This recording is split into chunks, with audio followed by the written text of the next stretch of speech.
This episode of The Capsule in Conversation is brought to you by Harrogate Springwater. Famous for its waters since 1571, Harrogate is Britain's premium natural source water.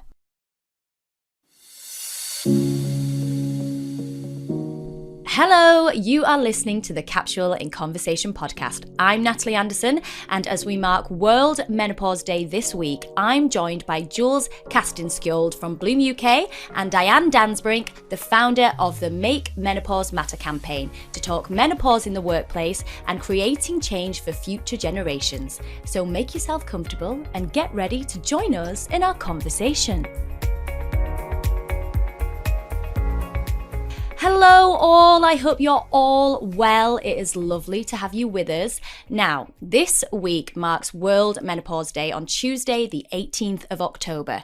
Founded in 1984, the day was introduced to shine a spotlight on issues surrounding the menopause and its impact on women. It's a subject that since day one of this podcast, we have been very keen to raise awareness of and are very thankful that our guests today have been spearheading the movement of making menopause matter more than ever over recent years. Please welcome Jules Castenskiold from Bloom UK, a menopause counsellor and the founder of the Make Menopause Matter campaign, Diane Danzebrink. Welcome, ladies. Thank you very much. Thank you. Now, as we said, this is such a huge topic. I mean, trying to condense it into 40 minutes is going to be really difficult. But thankfully, it is a topic that's becoming more mainstream and, we're talking about it in the general media and in general conversation. However, would you agree that it's very frustrating that it's taken this long to get to this point?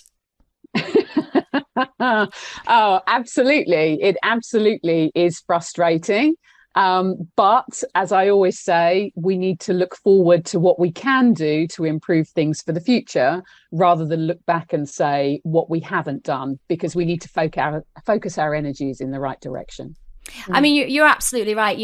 We have currently 18 million women in the UK who are either perimenopausal or menopausal. And that's just the ones we know about. Because for many women, they won't even know that they're perimenopausal, will they, Diane? No, they won't, lovely. And that is really down to the fact that none of us ever get taught anything about it. So we don't get taught anything in schools. I'm pleased to say that will change for the future. It has historically not been something that people have been happy to talk about in social situations or in fact in their own family environments. So there has been a huge taboo around not just menopause, but women's health in general, to be honest. But we are seeing moves in the right direction as far as that's concerned. Yeah, and that's certainly something that as Bloom UK we've been talking a lot about for women in the workplace, because it has been yet another topic that is causing a barrier for women's careers, because particularly the longevity of their careers, women over a certain age are suddenly in a situation where they're experiencing something that no one else is talking about, and they're not quite sure if they are able to ask for the support that they may need. So it's absolutely at the heart of what Bloom UK are trying to do for women in the workplace. And as an organisation, you're there, Bloom UK is there to support women in their careers, in the workplace. And I mean, you've developed this incredible resource, which is the Bloom Manifesto. And some of the stats in that are absolutely terrifying. I mean, 80% of women feel like they can't, or they don't feel comfortable speaking to their employer. 1 in 4 women will leave work because the symptoms get so bad that they just don't feel that they can cope in the workplace. Now, that is terrifying, isn't it? Yeah, I think particularly also at a time when there is so much emphasis on the diversity of the workforce, both ethnicity, but actually also age is a diversity figure. And actually the fact that women in their prime of their careers, sort of 45 plus, 1 in 4 are actually feeling the need to leave the workplace because their symptoms, or what they possibly don't even know are proper menopause symptoms, are really affecting the way they work. And something as simple as developing a workplace menopause policy and communicating it that well for everybody, whether it's training for the managers or whatever, would change everything for many, many women in the workplace. So it would be fantastic to see improvements in that area, certainly. 100%. I definitely agree with you. I had this conversation very recently on set on a drama I was working on. And some of the women, we were ranging from like 38 probably up to late 40s. And so we were all having this kind of conversation about not being able to remember our lines and our brains going. And I'm like, I've always been really sharp and I don't know what's going on. And I was up first up in the morning and I went completely blank. And I'm definitely experiencing that. I'm 41, like at the end of the month, and it's something that has really shocked me. And I remember my mum saying this to me, and she was like, my mum's always been really sharp. And she said, I don't know what happened. It's like, I just feel like I'm not myself anymore. And it is terrifying. And the thing that bothered me though was that I didn't feel like I could say anything on set. I was thinking, if I say something now, what's going to happen? Am I now going to be a liability? Am I now going to be not dependable? Am I now unemployable? And all those thoughts were going through my head. And this is why we were having the chat between the women, which was an amazing chat to have. But it definitely emphasizes that there needs to be more support in the workplace, because where do we turn? I mean, it's so hard, isn't it? Absolutely. Well, I think one of the things that we set about doing with the Bloom Manifesto, as you very kindly referred to, some of our Understanding Menopause research that we carried out last year really highlighted that there was such a lack of awareness, both for women about what their symptoms were doing, but also for the employers.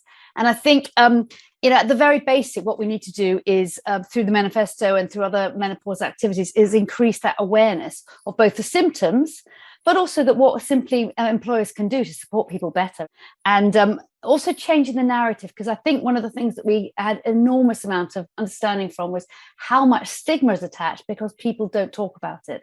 And if you could just say to your fellow colleagues or your boss, say, just having a bit of a brain fog moment, we'd all have a laugh and everybody would move on. It wouldn't be a permanent stigma attached to your ability. It doesn't change your ability. It means it's just at that moment in time you're having brain fog. And in fact, it's a very, very common thing that if people understand it, it's not like your brain's gone forever. It is literally moments. It's like baby brain. And, when I remember being pregnant at work and nobody ever made me feel bad about that, and it's the same kind of thing. Now, I know obviously for you, Diane, like it was quite a shock for you that your experience of menopause, it was surgically induced 2012 and quite rapid for you. And obviously you've now gone on to campaign because it was such a harsh experience. I mean, just take me back to that time. Yeah, so back in 2012, as you say, I had to have surgery, which put me into surgical menopause. And until that point, I'd never heard of surgical menopause. I didn't know that having both of my ovaries removed at the same time would slam me headfirst into all things menopause. I also thought that menopause was hot flushes and no more periods. I had no idea that there were 30 plus symptoms. And unfortunately for me, the medical health professionals around me at the time of my surgery, so before and after, none of them thought that it was a good idea to sit me down and explain that. So prior to the surgery, I had no idea that I would go straight into surgical menopause. And I had no idea about the potential symptoms, and nobody gave me any written or verbal information about that. So I left the hospital, having had both of my ovaries, my womb and my cervix removed, with absolutely no idea. And so consequently, I went on my merry way, thinking that I needed 6 weeks to recover from this really quite major surgery. And to be honest, I thought I was doing okay. For the first 3 months or so, I did have a few hot flushes. It had at one GP appointment at around 7 or 8 weeks, the words HRT were mentioned to me for the first time. But I was, oh no, it's all right, thank you, because I'd heard all the scary stuff about HRT over the past 20 odd years. I was looking after my health, I was eating well, I was back to exercise, etc. And then at around 3 months, I describe it as falling off a cliff. And it was not really my physical health, it was my mental health. I started to experience really crippling anxiety, the kind of anxiety that stopped me wanting to leave the house. I would have panic attacks during the night, my heart would race. And it got to a point over a period of weeks, which unfortunately went into months, where I eventually wouldn't leave the house. I had to stop work again because I was incapable of focusing on work. I didn't want to answer the telephone. I didn't really want to see anybody other than my husband and my mum. And eventually I wouldn't even open post because I'd become so irrational that I was terrified of what would come through the post, although I had no reason to fear it. And essentially, I had turned into a husk of the person that I used to be. My husband and my mum were desperate to try to get me to go back to see a GP, but I thought I was going mad.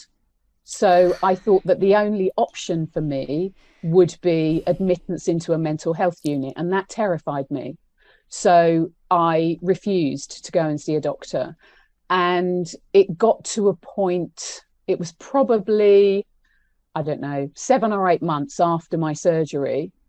It got to a point where I woke up one morning having had another horrific night. And I remember standing in my bedroom and looking out of the bedroom windows.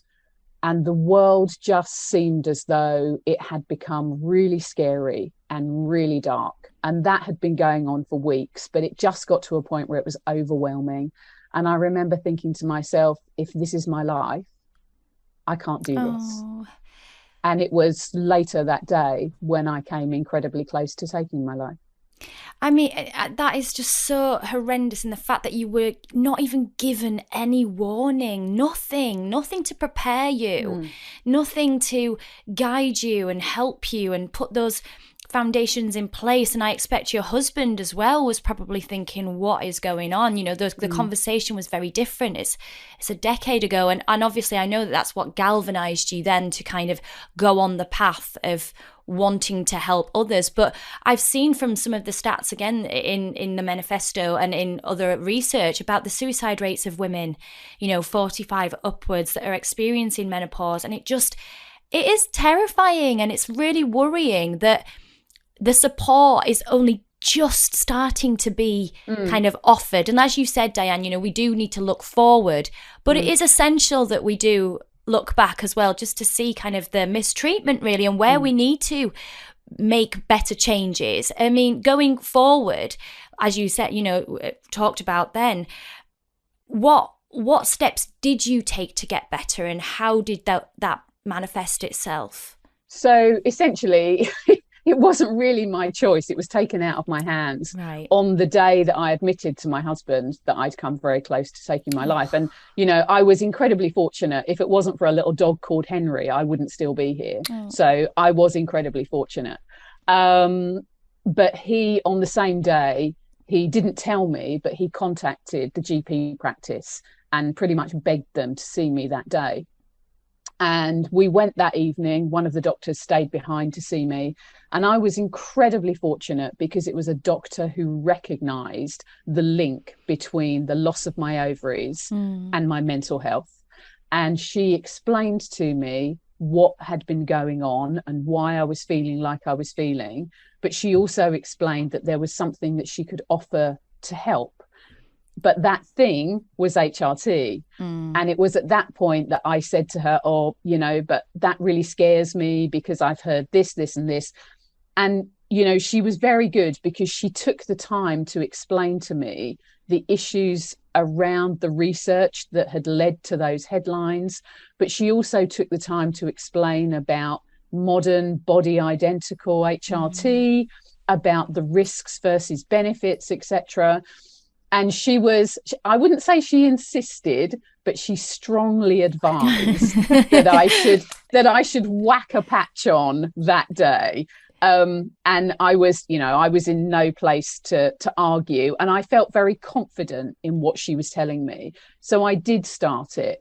And I'm always really careful when I talk about this because I don't want anybody to think that HRT is a miracle and it works overnight, because there is a bit of a narrative going round that, you know, it works for everybody and you start it and everything's fine.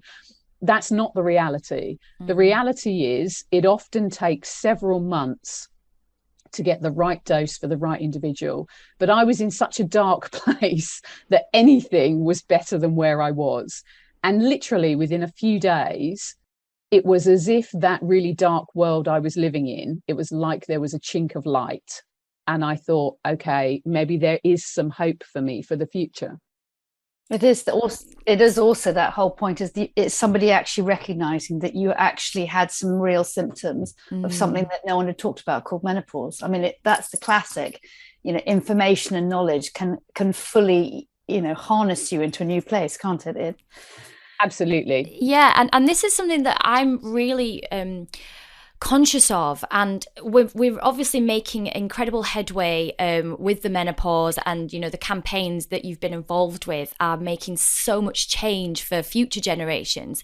But I'm kind of wanting to bang the drum for the perimenopause for women 35, because whenever I try and talk to them about it, you know, it's still my age group really. It's a bit like, whoa, know what you're talking about? We're still having children and all of this stuff. And I'm like, yeah, but you need to be aware of it, because if you're going to factor in having children, you know, you don't know kind of where your body's at. Go to the doctor, get your estrogen levels checked, have the conversation. It might affect your decision making when having children. It might affect, you know, that path for you, or it opens up things like freezing eggs and things that seem to be so these big statements, but actually it is about information, because if we don't have it and we don't pass it on to younger women, and it's still this thing that happens to women in their 50s, and this, you know, it's can be a 15-year thing for many people, and obviously it can happen very quickly, menopause, but for many other people it might take a longer period of time. So banging the drum for that area of education as well is something that I think is really important. Would you agree? Yeah, I think that's certainly one of the things. I mean, Bloom's is all about not just spearheading industry change, but also paying it forward for future women. And you know, we do that various ways like mentoring, but I actually think even by creating the awareness now for women of peri and menopause age, it means the women behind us can actually see this kind of information and go, oh, you know, I better check this out. I better understand what my body may or may not be doing, because the symptoms are enormous. As Diane said, there's, you know, I think there's 50 plus symptoms. And actually we all can be affected differently. It is a little bit genetic. If your mother can remember how she went through menopause and can share. But, you know, again, my mother said, oh, we didn't talk about it, so she can't remember. But it is changing that knowledge, but it's also changing the conversation, so it's not stigmatized and attached to an old age woman. It's actually a current, at your prime, really active women that are being affected by this, but they're keeping it all to themselves because there is no current narrative. And that is, you know, the work that Diane's doing, the work that we're doing at Bloom. It is absolutely about changing the narrative, both amongst women, but also amongst employers, you know, and they are men and women. So actually people really understanding that knowledge is, you know, is the liberating factor. And then when you have that knowledge and understanding that you can communicate to women in your workforce, of which, you know, 51% of the population is women. So you're going to have a lot, usually most companies have a lot of women in their workforce, whether they have menopause age or not, they will get to that point, anything post 35. And it's good that you have already said we have a policy and we want to, you know, make it accessible to all. We want to ensure that all our managers understand what small changes they can do to help support women at this age and stage of life. So that is critical for us. Yes. It is. It's incredibly critical, isn't it? And you know, going back to you, Diane, you know, making those first steps to creating the campaign, I imagine that at that time, the landscape was obviously very different to what it is now. I mean, just tell me about some of those steps in those early days. So, well, essentially, once I'd started to feel better, I started to research, because I started to wonder, was it just me? Was I really unlucky? or were there other people out there struggling? So remember, we're talking about sort of the early to mid part of 2013 here, so a long time ago. So we're not talking about Instagram and Twitter, we're talking about looking at forums and things online. But what I was really horrified by were the amount of, sort of situations where I was hearing the same thing. I feel like I'm going mad. I don't know who I am anymore, etc., etc. And I'll say that that's still two of the most common things that I hear on a daily basis. And so I sort of, as I was starting to feel better and starting to feel a bit more like myself, I remember on one particular occasion doing a bit of research, and I was so angry, and I turned to my husband and I said to him, if I ever feel like me again, I'm going to make damn sure I do something to change this, because you just don't want to see it happen to other people, as Jules said. So what I thought was, okay, how am I going to do this? So my background is in therapy. So I thought, okay, what I'm going to do is I'm going to study menopause. So I did some professional nurse training in menopause, and I thought I will initially start to counsel women going through this. And it became really obvious really quickly that was never going to achieve what I wanted to achieve. It was great on a one-to-one basis, but we needed a much bigger movement. So I set up something called Menopause Support, which was essentially to share as much factual evidence-based information via a website and via a support community that now supports just over 31,000 women. I wanted to do something where we could share that good information, because people just simply weren't being given it. I did that for a couple of years, and I was sitting at my desk one night, and I would get literally hundreds of emails, because the more I started to speak about my own experience. So the first time I spoke publicly was on the, sadly, no longer sort of available Victoria Derbyshire programme on BBC. Yeah. A travesty. Rubbish decision, but hey-ho.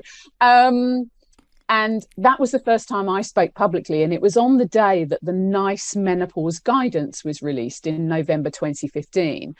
And it was a really lonely place, because in 2015, nobody wanted to say the word menopause out loud. You certainly didn't have those with a public platform who wanted to talk about their own experiences. That's literally only been in the last couple of years. But the more I spoke about it, the more emails I got. And eventually I was sitting at my desk one night, and I just got another really tragic email. And I remember saying to myself, okay, that's it. We need a national campaign. And I'm not joking when I tell you that I took absolutely no advice. I sat at my desk that night. I wrote the campaign and pressed the button to see if anybody else would be interested. But the interesting thing is that there were three themes that kept coming up time and time again. I can't get the help that I need from my GP. I'm not being supported in the workplace. And why the hell didn't somebody tell me about this? So consequently, the three aims are to have mandatory menopause training for all our GPs and medical students, to have mandatory guidance and support in every workplace, and to have menopause taught as part of the RSE curriculum in schools. Now, I'm delighted to tell you that we have around 182,000 signatures on the campaign at the moment. We've already achieved having menopause included in the curriculum in schools in England. I believe it's also now in the curriculum in Scotland. Come on, Wales and Northern Ireland. And we also know that from 2024, all medical students will now receive menopause training. That is amazing, honest to God, because that was something that really blew my mind. It was Dr. Larissa Corder on series 1 of this podcast, and she said, I couldn't believe it when she said, oh yeah, not everybody knows the menopause inside out. It's like an elected thing. I was like, what? You elect to take it? And she was like, yeah, it's not a given that all students will know about it and all GPs. That absolutely blew my mind. And it's madness. Absolutely crazy that is. So that is such an achievement. I mean, thank you for that, Diane. Honestly, thank you so much. It's very much a team effort, lovely. You know, I started it, but I very much see it as our campaign. And when I say our, I mean everybody, because everybody that signs and shares that campaign raises their voice for better care and support. But it doesn't just directly affect women. It can affect transgender and non-binary friends, family and colleagues, but it also affects the other half of the population too. So relationships break down, people end up leaving their jobs. As you rightly said, tragically, we know from the ONS and the Samaritans that regularly the highest rate of suicide amongst women is between the ages of 45 and 54. There's no research, but it's far too much of a coincidence. It is. It's a huge coincidence. And, you know, thankfully, because there's more awareness now and the work that you guys have already been doing, especially over the last few years, you know, it's really kind of gained momentum, so to speak. I've been having really open conversations with my husband, really open ones about just changes. And these are things that, you know, I know he's a little bit like... not scared of. He's not scared. He's a personal trainer. He knows about women's health. But, you know, having those frank conversations, I suppose at my age still, which he probably wasn't ever expecting to be having this conversation with his wife, you know, at 40, maybe 50, maybe into 60, you know, but 40, and it being a really genuine conversation.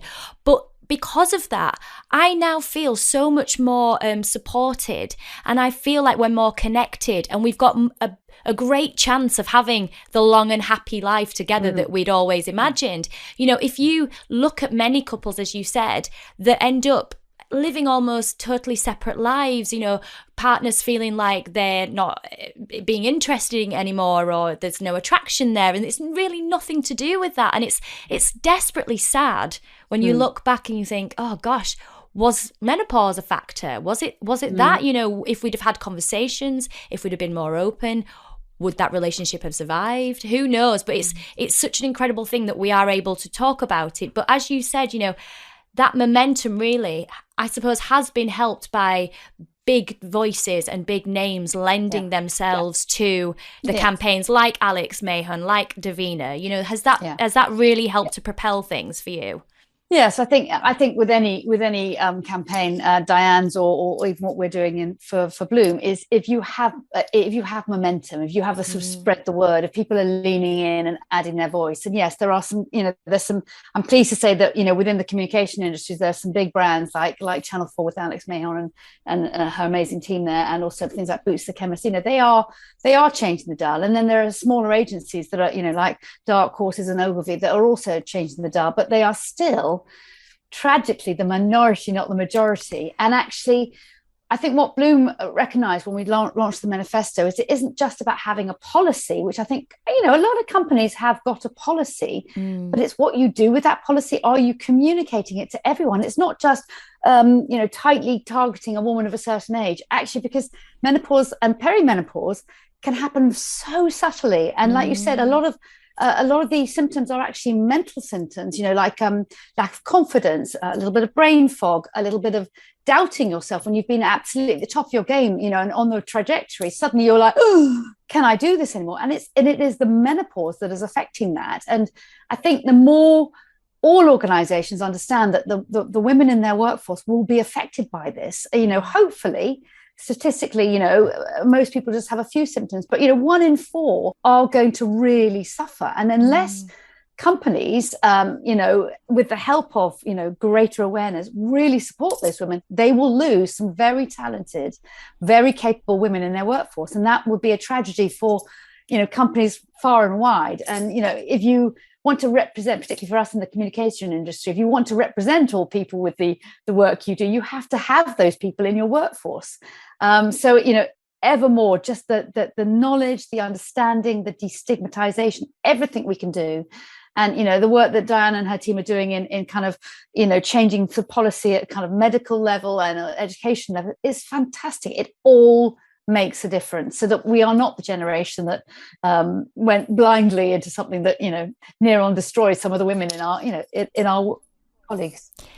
And keeping incredible women in the workplace, women that have got so much wisdom and achievement and accolade, that have worked so hard to get to where they are, keeping them there, and kind of nurturing them through this phase, because as you said, it is a phase of life. It will come out the other side. come out the other side, and then I'm what a shame to have lost so many brilliant women. And for us here at the Capsule, it's something that I am very passionate about. Like, I don't want to see that anymore. I desperately don't want to see that. I want to keep women. And I remember having a conversation with my mum, and where she was like, oh no, I just can't do it. I can't take on that level of stress.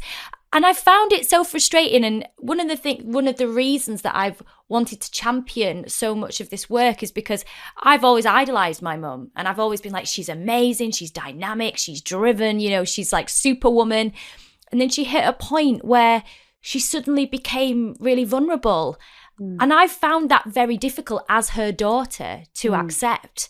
And I'm like, no, I want you back. Where have you gone? Come back. And I think finally she's getting to a place now where we have really open chats, and she's been telling me about when she kind of started on HRT and how it changed her, and how she's possibly coming to the end of this phase now, and she's feeling more like she can take more on again. And I'm like, there you are, and I desperately want that for so many women and women, future generations. But we desperately do need to just keep the conversation going, don't we? The conversation and the support. I mean, I certainly had a very supportive husband personally, who just kind of did a whole load of research. So I was a bit like, no, I don't want to look at it. It means I'm, and he went, look, start here. And like you say, Diane, it doesn't work for everybody. But I think what some level of medical support, or I know a lot of people try the alternative, a lot of things can work for other people, but it's about action. It's about doing things to help yourself, and also recognizing that there are going to be seasons. But I certainly felt, for me, that some form of HRT has helped stabilize. Hasn't made the symptoms all go away, but I've felt more able, less up and down, particularly mentally, mood swings and all that. And that really helped. It doesn't take away the brain fog. It doesn't take away those moments, but it means I'm more aware of them just as being moments rather than a constant negative spiral and downwards. So I think it's keeping all levels of conversation, both, in the workplace, in the family and friends, and in the nationwide. I mean, the campaigning stuff to change that dial. And where are you still experiencing pushback, Diane? What isn't changing? Like, what more do we need to do? Well, one of the things that we've called for on a regular basis, and obviously we now have, a new team in government, and the problem is once you've made connections and that team changes, you go back to zero. So campaigning is an incredibly frustrating, I would not advise it. It's a really, really frustrating thing to do. But one of the things that we've called for on a regular basis is a public health campaign dedicated to menopause, because that's just a common sense approach. So we go back to this lack of information. So if we had a situation where everybody who was going to experience menopause directly received a booklet yes before their 40th birthday, like they would for their cervical smear or for their breast screening. Now, what that wouldn't do is it wouldn't serve the women who go into early or premature menopause. However, it would cover the vast majority. That would need to be expanded in some way, shape or form.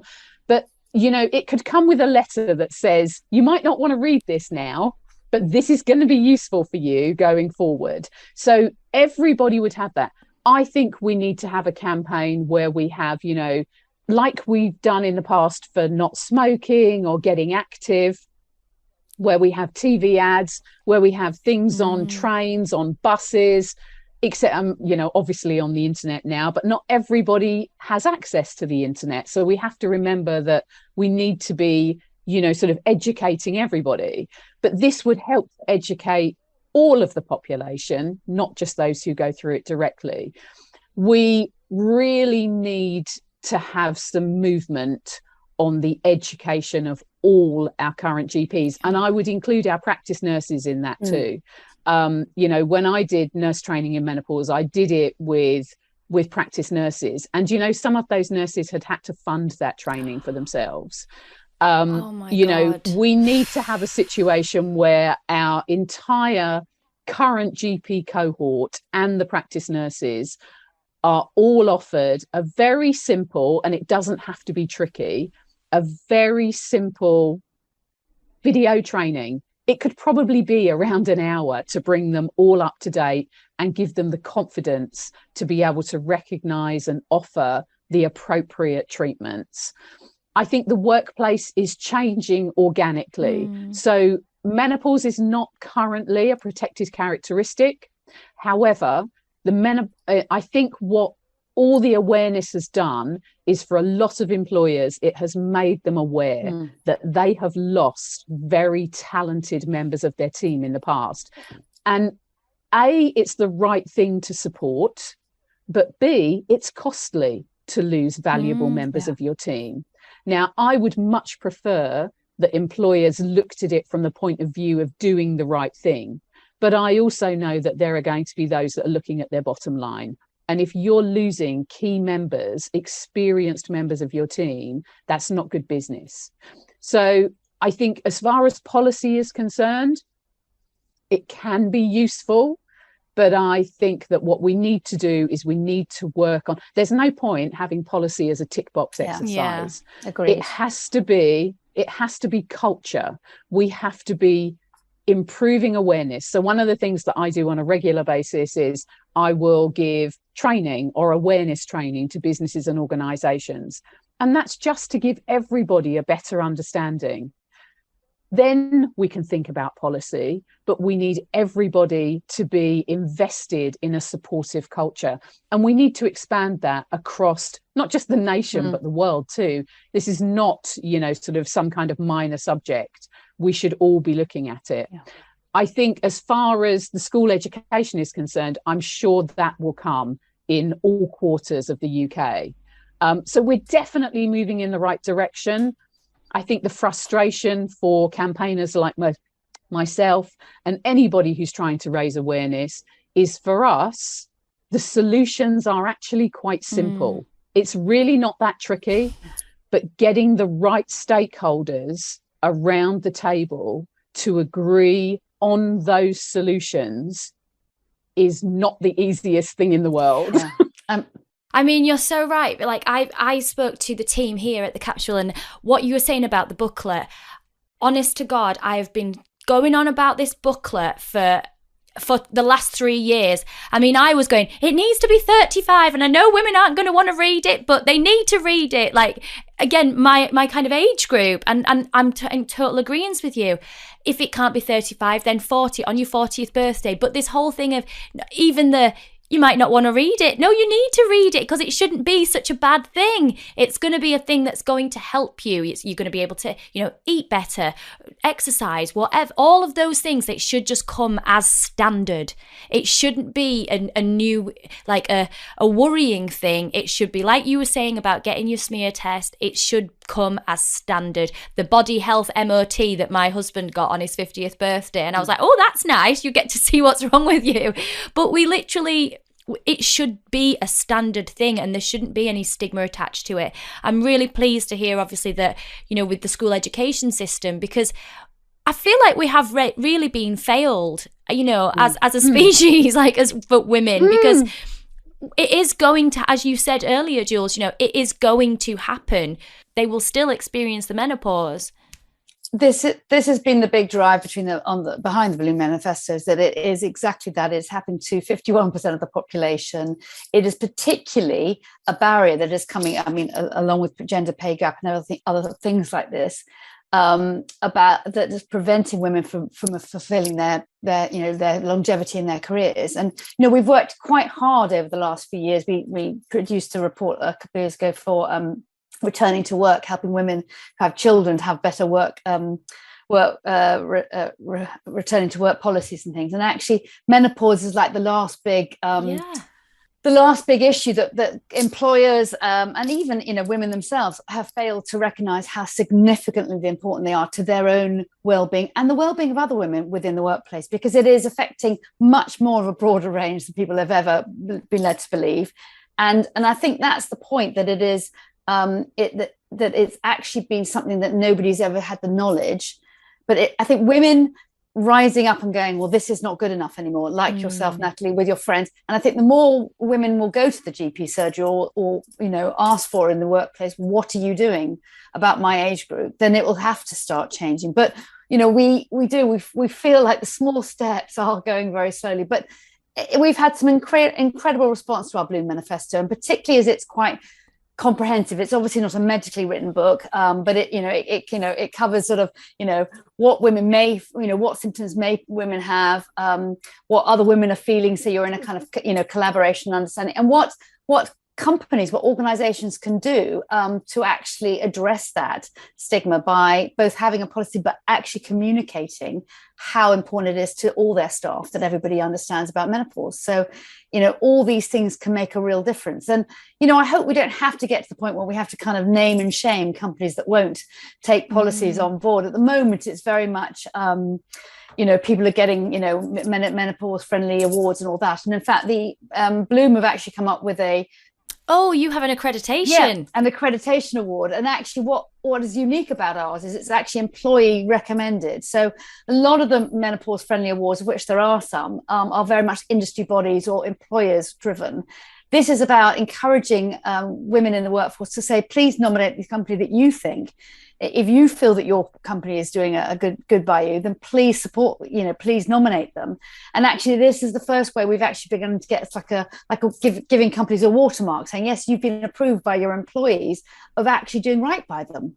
And, it's another way around to actually say that people, hopefully in time with the momentum, they'll start thinking, oh, well, I want one of those on my social feed. I want one of those on my letterhead or my website. So we're trying to get a momentum where actually companies feel almost embarrassed if they haven't got themselves a nominated award by their employees. If they're not doing right by their employees, it'll be obvious because they don't have an accreditation award. So our hope is that the Bloom Empower accreditation will start becoming something that was certainly within the communication industry. People actually want to find out more, and they can find out more by going to our website and downloading the nomination form.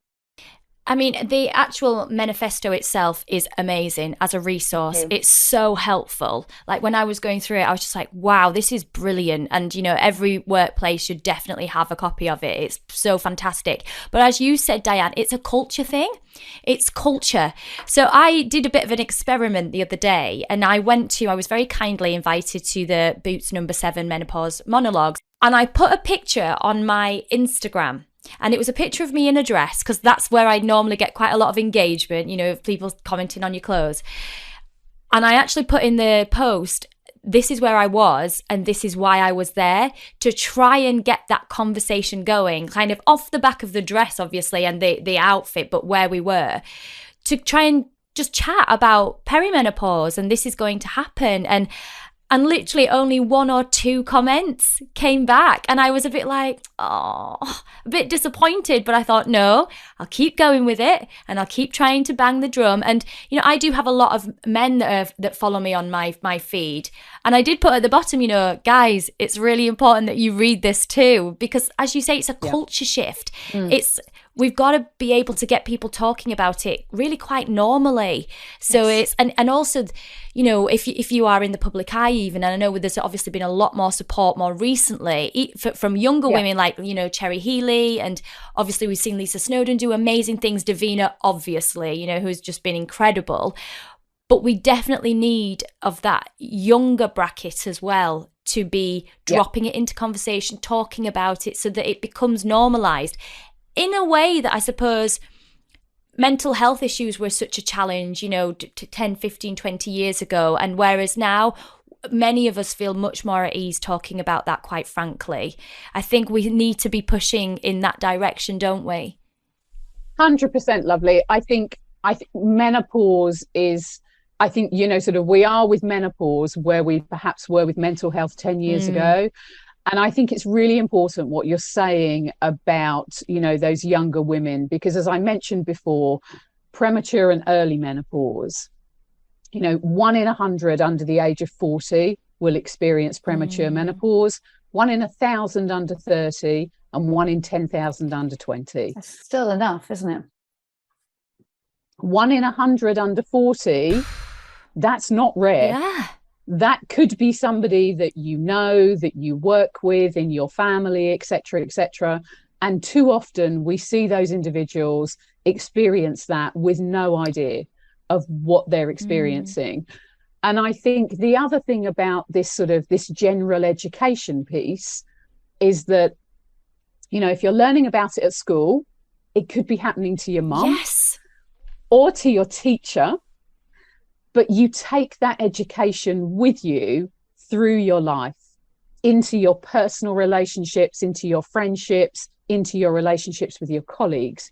And the whole point about information and education is that hopefully it makes us more understanding and perhaps a little more compassionate. And if there is one thing that we could do within society, it is more understanding and compassion. Completely. And as you've said, Jules, retention as well, retaining brilliant women in their field, that is so important to create stronger, healthier businesses so that they're not having to spend more money back again in training, or as you were saying, on the bottom line, that they're keeping women that have got all that experience and knowledge and wisdom and, just being able to offer that. Losing that is just devastating really in the workplace. That's what you need, and you also need those women that probably nurture talent as well and can see it and can help other people grow and train them up. You want your best person training the next generation. Well, if they're not there, what are you getting? Do you know what I mean? It's like you're losing this whole training ground as well. Absolutely. Well, that's where the whole area of kind of knowledge and understanding, but destigmatizing. So I think that you totally lose your employees when they are about to feed back, to add value, because people don't understand they don't even understand what they're going through. So I think that's where the education of or the communication within the organization, that we have a policy and we understand that this can affect all women that are working with us during the time they work with us. So it's investing in them. It's seeing it as a long-term investment policy rather than just an expense. And I think that's, and a bit like a lot of companies have made a lot of efforts with their environmental policies and such. Like it's about investing in their business and the people who work within their business, and reminding employers that they have, half their business is usually made up of women, if it's going to be a healthy, balanced company. And actually the men understanding the impact on the menopause and how they can support, I can definitely vouch for having a supportive husband, and that makes a difference. But also my children understanding that, I'm having a bit of a brain moment or whatever, that was also very valuable and valid. So I think the education for managers within companies, the fact that, in our results, that people said that, they just couldn't share their struggles with their boss because they didn't know what, how they'd react. But it is a classic case of us recognizing at Bloom that this is another barrier that women face in the workplace. And what we want to do is say it shouldn't be there. It is not, this is 21st century, it shouldn't be there. Women should not be held back by something as natural as menopause. A bit like we wouldn't, send women home during their menstrual cycle. We've moved on, we've educated on that. Now we need to just absolutely move on, fully embrace menopause as something that happens to all women through a great range, 15, 20 years of women in the workforce. So, let's get our education from whichever means. The Bloom Manifesto is out there for anyone to download, but there are many other fantastic resources. It's just about being willing as an organization to say, right, this is not good enough. I have women in my workforce. I need to know. And that's the challenge for World Menopause Day. Definitely. And I think as well, I said that in that actual post as well. We need more dialogue around this on TV, in actual drama. I don't think I've ever come across a script ever that referenced the perimenopause or the menopause. I don't think I've ever read one. And I'm like, that's insane. Why are they not talking about it on EastEnders or Corrie or the soaps? Because the soaps do amazing work, like for raising awareness, at that kind of really relatable level. we should be talking about it on our soaps. We should be discussing it in that format, because that's sometimes how more people can really relate to it and can understand it better. But we don't see it on TV. When I thought about it the other day, I was just like, nobody's made a drama about this, or nobody talks about this in general in everyday script. This is mental. You need to get onto the script writers. Trust me, it's. I've got it already up here. That's one ticking thing that's on my list. I've already had a chat with somebody about this. That's probably one thing that Diane and I will leave you to do. Yes. But collectively, but I'll be coming to you two for all the information and the research. Absolutely. But you're absolutely right. It is key that we keep pushing, that we keep having those conversations. Just before we have to finish up, Diane, if people want to get more involved with the campaign, what can they do? Okay, so first and foremost, they can sign and share the campaign. It's the makemenopausematter campaign. You can find the details at menopausesupport.co.uk. If you can't find it there, you can find me on Instagram. I have quite an unusual surname. I don't think there's more than one. It's definitely in my bio there. But other things that people can do as far as campaigning is concerned, at a local level, you can volunteer at your GP practice as part of their patient participation group, so that you can raise menopause as an issue with your GP practice. How are they managing it there? You can get in touch with your local MP and ask what they're doing to improve menopause, not just in their own area, but at government level too. You can get in touch with the Department of Health and you can say, okay, what's going on here? We have a new team at the Department of Health. There are all sorts of things you can do. As you said, there are lots of people who have a public profile now who are talking about it. If they haven't mentioned the campaign, tag them and say to them, would you share this? Would you share this with your followers? Because I think we're at about 182,000 signatures. We'd really like to get to 200,000 signatures. In an ideal world, we would have millions, because at least half the population will experience it. But, the more we can get, the more we can raise our voices together. And that is ultimately what's going to change this. The more that we can raise our voices together for those aims that we all want to see, the more likely it's going to be that we will be able to sit back eventually and say, do you know what? We were the generation who made menopause matter. And I think that's something to be really proud of. Absolutely. And we're going to do it. We're going to do it now. That is it. We're going to get it up to 200,000. That's for sure. And we are going to be that generation. And, we do want to make that change.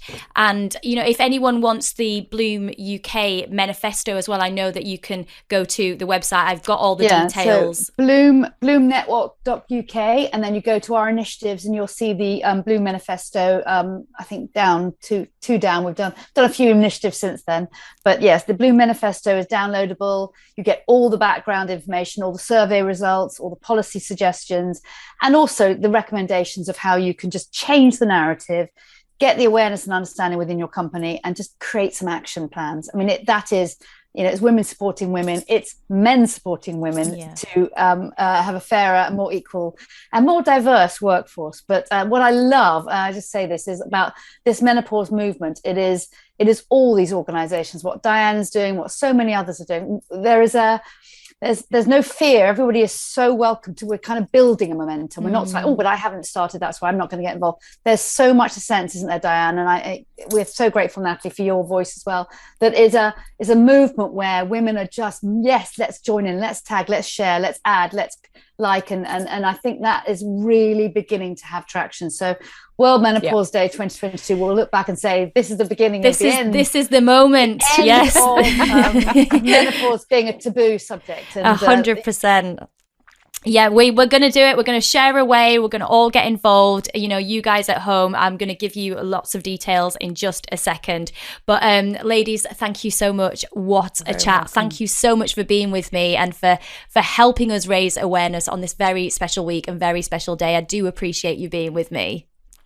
Pleasure. Thank you for getting behind it too. Oh, no worries at all. I'm there. I'm absolutely there. I keep getting told off, and we talked about it on another one where Liz Earle, I was telling her I keep getting called a peri pusher because I'm trying to push the menopause, the perimenopause. Yeah. But thank you so much. You could be called. Well, this is it. I could be.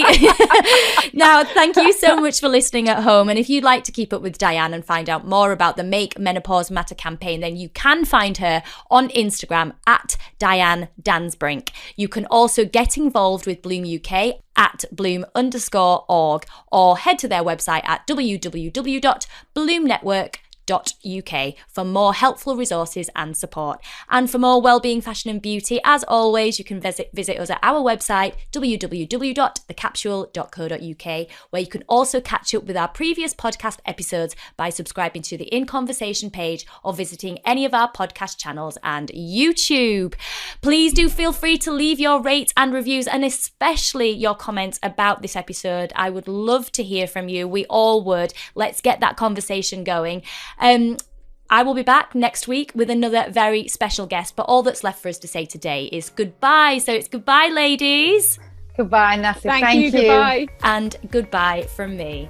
Bye-bye.